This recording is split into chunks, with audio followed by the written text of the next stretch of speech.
हमारे भारतीय कल्चर में गाय को माता कहा जाता है और उसकी पूजा भी की जाती है। लेकिन पिछले कुछ महीनों के अनुसार कुछ फर्जी लोगों ने गौरक्षा के नाम पर पैसा वसूली का धंधा खोल रखा है, रंगदारी का धंधा खोल रखा है। और जब इन लोगों को वसूली नहीं मिलती, कोई पैसा देने से इनकार कर देता है, तब ये लोग उसको बुरी तरह से पीटते हैं, लहूलुहान कर देते हैं और पुलिस से पकड़वा देने की धमकी भी देते हैं। फिर चाहे वो कोई अब्दुल हो, कोई रोहित हो या फिर कोई आर्यन मिश्रा, इन लोगों को फर्क नहीं पड़ता। इन लोगों को सड़क पर गाय भूखी है, प्यासी है, बीमार है, इन लोगों को तब गौरक्षा याद नहीं आती। इन लोगों को पैसा वसूली से मतलब होता है, आतंक से मतलब होता है। तो आज हम ऐसे ही किस्सों के बारे में बात करने वाले हैं। यूपी के सहारनपुर में हिंदू संगठन के नेता वीसी ने 50,000 रुपये में मुस्लिम युवक को फंसाने के लिए गाय का कंकाल रखकर प्रदर्शन किया। वीसी को 50,000 रुपये दिए थे टीपू कुरैशी ने एक मुस्लिम दोस्त को फंसाने के लिए। तो वीसी ने ये सारा खेल रचा था। दूसरा एक मामला हरियाणा का है। हरियाणा के अंदर एक आर्यन मिश्रा नाम का लड़का होता है, उसको गौ तस्कर समझकर गोली मार दी जाती है। और जब इनको पता चलता है कि इसका नाम आर्यन मिश्रा है, तो ये लोग ये स्टेटमेंट देते हैं कि हमने उसको मुस्लिम समझकर गोली मार दी। तीसरी घटना है यूपी के कौशाम्बी की, आज से 10 दिन पहले की, यानी 22 मई 2025 की, जहां रोहित पाल नाम का एक आदमी अपने दो साथियों के साथ भैंस भरकर अपने पिकअप में जा रहा था। तभी उनके पीछे एक स्कॉर्पियो आती है जो इनको रोकती है, जो खुद को गौरक्षा दल के पदाधिकारी बताते हैं और इनसे 20,000 रुपये मांगते हैं। जब इन लोगों ने पैसा देने से इनकार कर दिया, रंगदारी देने से इनकार कर दिया, तो इनको मारा गया, धमकाया गया, पीटा गया और ये भी कहा कि तुमको पुलिस से पकड़वा देंगे झूठे केस में। और जब ये लोग रोहित पाल को मार पीट रहे थे, तभी गांववासी आ गए और उन गांववासियों को देखकर ये पांचों लोग वहां से भाग गए। तो इस तरह से वसूली की जाती है गौरक्षा के नाम पर। ये पांचों लोग, संगम पांडे, सनी मौर्य, रवेश प्रदीप, ये खुद को गौरक्षा दल के सदस्य मानते थे। जो लोग भैंस लेके जा रहे हैं, उनको झूठे केस में फंसाने के आरोप में उनसे वसूली मांग रहे हैं। इन गुंडों में हिम्मत आती कहां से? चौथी घटना है यूपी के अलीगढ़ की, जो आज से 8 दिन पहले हुई थी, यानी 25 मई 2025 की, जहां अलीगढ़ की Al Ammar frozen food export company से 4 लोग भैंस का मांस लेके निकलते हैं अतरौली के लिए।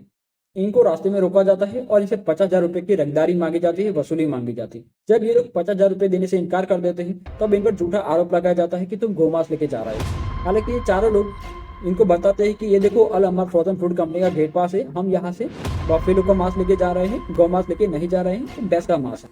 ये लोग इनकी बात नहीं मानते, कंपनी का गेट पास है वो भी ये लोग फाड़ देते हैं। अल अमर फ्रोजन फूड एक्सपोर्ट एक बहुत ही बड़ी कंपनी है जो विदेश में भी मीट एक्सपोर्ट करती है, यानी मांस एक्सपोर्ट करती है, और एक रजिस्टर्ड कंपनी है। और जो ये चारों लोग जा रहे थे, इनके पास भी लाइसेंस है मीट बेचने का। ये लोग हमेशा ही अल अमर फूड फ्रोजन कंपनी से बफेलो का मांस अतरौली में ले जाते हैं और वहां पे रिटेल में बेचते हैं। लेकिन ये दूसरी बार था इन लोगों को रास्ते में रोका गया। जब इन लोगों ने 50,000 रुपए देने से इनकार कर दिया, तो इनको गाड़ी से बाहर निकाला, इनके कपड़े निकाले गए, इनको मारा गया। उसी दौरान वहां पे बहुत सारी भीड़ बढ़ जाती है और इनकी जो गाड़ी थी वो उसमें आग लगा दी जाती है। उनका जो मांस था वो भी खराब कर दिया जाता है, इनको लहूलुहान कर दिया जाता है, धारदार हथियारों से मारा जाता है। वहां पे 112 नंबर की पुलिस की गाड़ी भी आती है। ये 4 लोग बचने के लिए उस गाड़ी में बैठते हैं। विक्टिम के अनुसार वो उसमें बैठे ही, हम बैठने के बाद में उसमें से ही खींच लिया।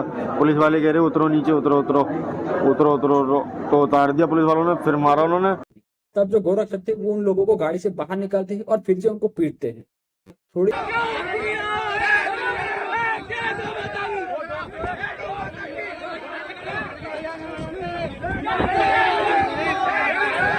देर बाद वहां पे हरदुआगढ़ की पुलिस पहुंचती है और वो इनको बचाती है।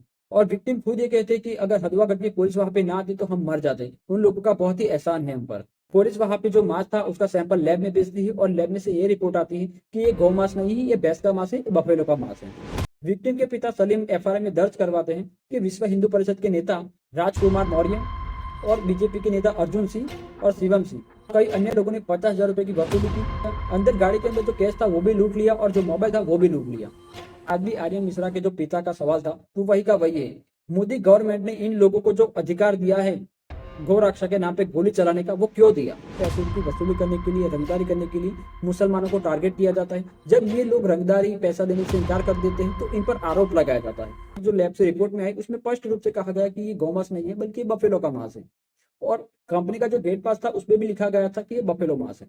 तो इस तरीके से पैसा वसूलने के लिए मुसलमानों को टारगेट किया जाता है। जब मुसलमान या कोई भी अन्य लोग पैसा देने से इनकार कर दिया जाता है तो उन पर झूठा आरोप लगाया जाता है। लेकिन इन लोगों पर कोई भी ज्यादा कार्रवाई होती नहीं। तो इन लोगों ने जो काम किया है वो आतंकवाद से कम नहीं है। इन लोगों ने आतंक ही फैलाया है, तो इन लोगों पर वही कार्रवाई होनी चाहिए जो आतंकवादी पर होती है। इस फर्जी वसूली और रंगदारी का धंधा शिकार सिर्फ मुसलमान नहीं हो रहे बल्कि हिंदू मुस्लिम दोनों हो रहे हैं। पिछले साल यूपी में बजरंग दल के नेता मोनू बिश्नोई उर्फ मोनू बजरंगी ने एक मुस्लिम युवक को फंसाने और पुलिस अधिकारी को हटाने के लिए एक नहीं बल्कि दो दो हत्या की साजिश रचे थे। ये खुद लोग गाय कटवाते हैं और इस इल्जाम मुसलमानों पर डलवा देते हैं। पुलिस अधिकारी भी हिंदू था, उनको भी शिकार बनाया गया। तो इस तरह की घटना होती रहती है। इसमें हिंदू और मुस्लिम दोनों शिकार होते हैं और काम इनका वसूली का होता है।